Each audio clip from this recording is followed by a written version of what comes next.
Shalom Bapak Ibu Saudara yang dikasihi dan diberkati oleh Tuhan.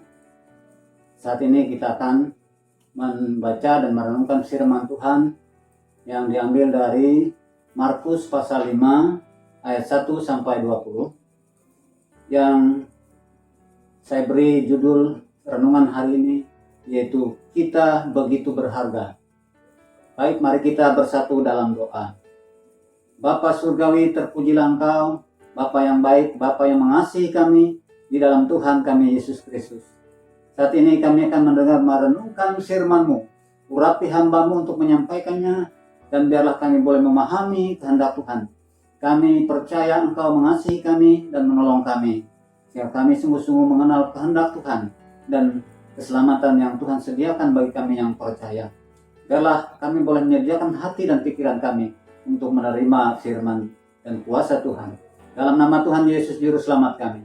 Amin. Bapak Ibu Saudara yang dikasihi dan diberkati oleh Tuhan, apa yang menjadi perbedaan pekerjaan iblis dan pekerjaan Allah? Jelas sangat berbeda. Iblis selalu ingin merusak segala ciptaan Tuhan atau ciptaan Allah.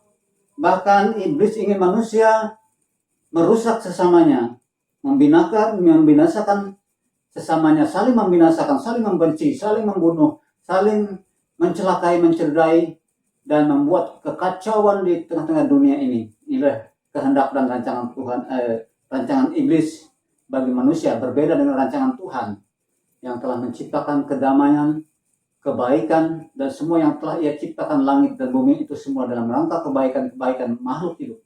Tetapi iblis ingin merusaknya, karena iblis adalah makhluk yang memberontak terhadap Allah. Ia ingin berkuasa, tetapi ia adalah makhluk yang diciptakan oleh Allah. Nah, Bapak Ibu Saudara yang dikasihi dan diberkati oleh Tuhan, pekerjaan adalah pekerjaan yang sangat mulia, yaitu melakukan hal-hal yang baik. Ia berkarya menciptakan tanpa menyakiti orang lain. Allah menginginkan kehidupan manusia juga demikian.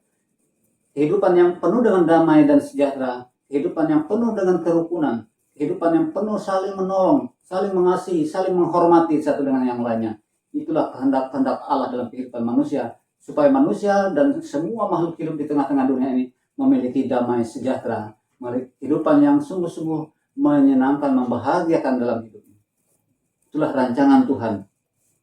Nah, Bapak Ibu Saudara yang dikasihi dan diberkati oleh Tuhan, iblis ingin merusak dengan cara ia merasuki tubuh manusia agar ia dapat menguasai jiwa manusia.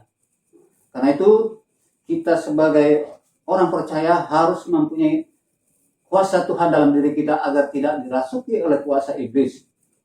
Salah satu contoh adalah yaitu seorang yang berada di Gerasa ini, ya dirasuki oleh legion. Dikatakan legion itu adalah yaitu kuasa-kuasa kegelapan atau roh-roh jahat yang begitu banyak. Legion adalah istilah Romawi untuk pasukan atau prajurit Romawi yang jumlahnya ribuan, bahkan sampai 6.000 orang prajurit itu dinamakan legion, satu legion. Nah, artinya bahwa kuasa kegelapan, kuasa roh jahat ini sangat banyak, dan ia merasuki seorang laki-laki di Gerasa ini. Nah, karena itu ia mempunyai kekuatan dan kuasa.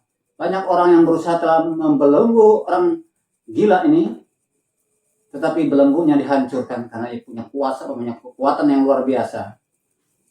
Nah, Allah tidak menginginkan manusia tersiksa. Allah tidak menginginkan manusia itu menderita dalam hidup ini.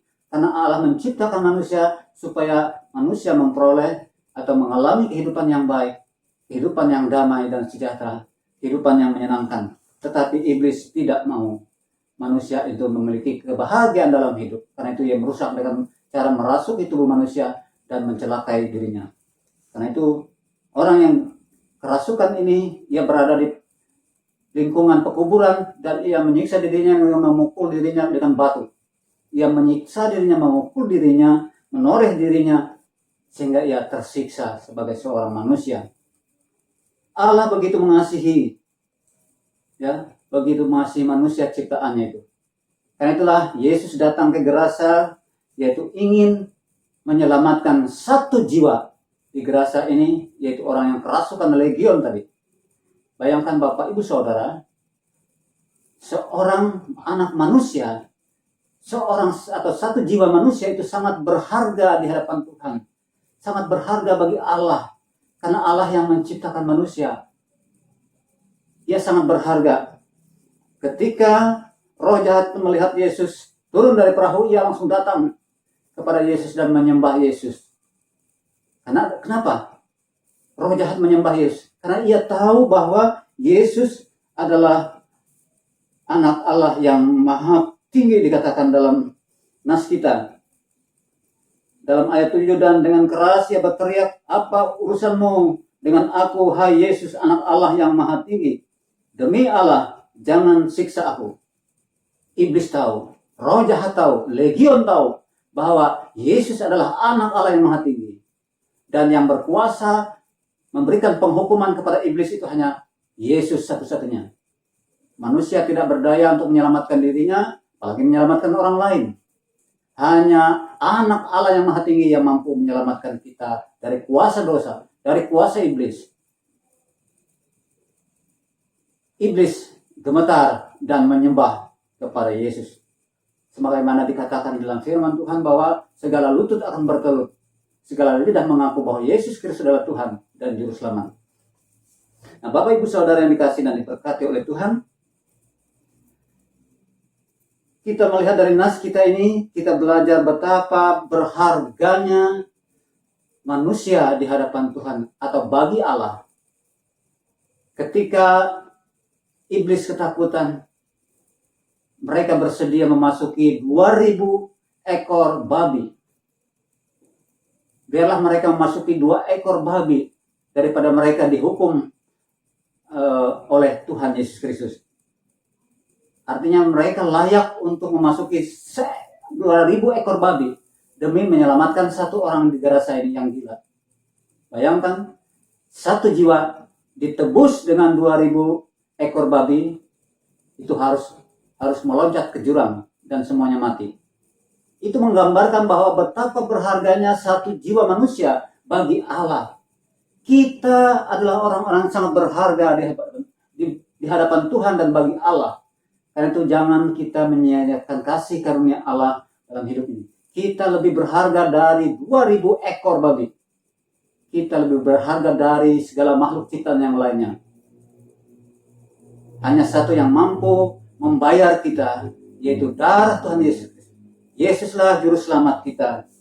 Hari ini, besok, dan sampai selama-lamanya. Dialah Alfa dan Omega. Yang awal dan yang akhir. Ia berkuasa atas alam semesta. Karena itu kita tidak perlu takut dan gentar. Dan kita harus senantiasa mengikuti Yesus. Dan memberitakan kasih karunia-Nya bagi semua orang. Agar banyak jiwa-jiwa yang diselamatkan oleh Tuhan. Kiranya Tuhan menolong dan memberkati kita sekalian. Mari kita berdoa. Allah Bapa kami yang bertahta di surga, terima kasih, kami bersyukur atas renungan malam hari ini. Kami boleh bersama-sama, boleh mendengarkan firman-Mu, merenungkannya, agar firman-Mu tidak sia-sia. Tuhan, tolonglah dengan kuasa Roh-Mu yang kudus bekerja dalam hati kami, agar kami sungguh-sungguh yakin dan percaya kasih karunia Tuhan begitu besar dan tidak mampu kami balaskan. Kami sangat berharga di mata Tuhan. Biarlah kami menghargai juga kehidupan yang Tuhan anugerahkan bagi kami, sehingga kami boleh menjadi saksi-Mu yang hidup tengah-tengah dunia ini, bahkan dapat memenangkan jiwa-jiwa untuk diselamatkan dan untuk memperoleh hidup yang kekal, karena kami sangat berharga di mata Tuhan. Terpujilah Engkau Bapa. Berkati hamba-Mu untuk terus memberitakan firman. Berkati jemaat Tuhan untuk ambil bagian dalam melaksanakan segala kehendak-Mu. Semuanya agar nama Tuhan dipermuliakan. Di dalam nama Tuhan Yesus, Juru Selamat kami. Amin. Tuhan Yesus memberkati. Shalom.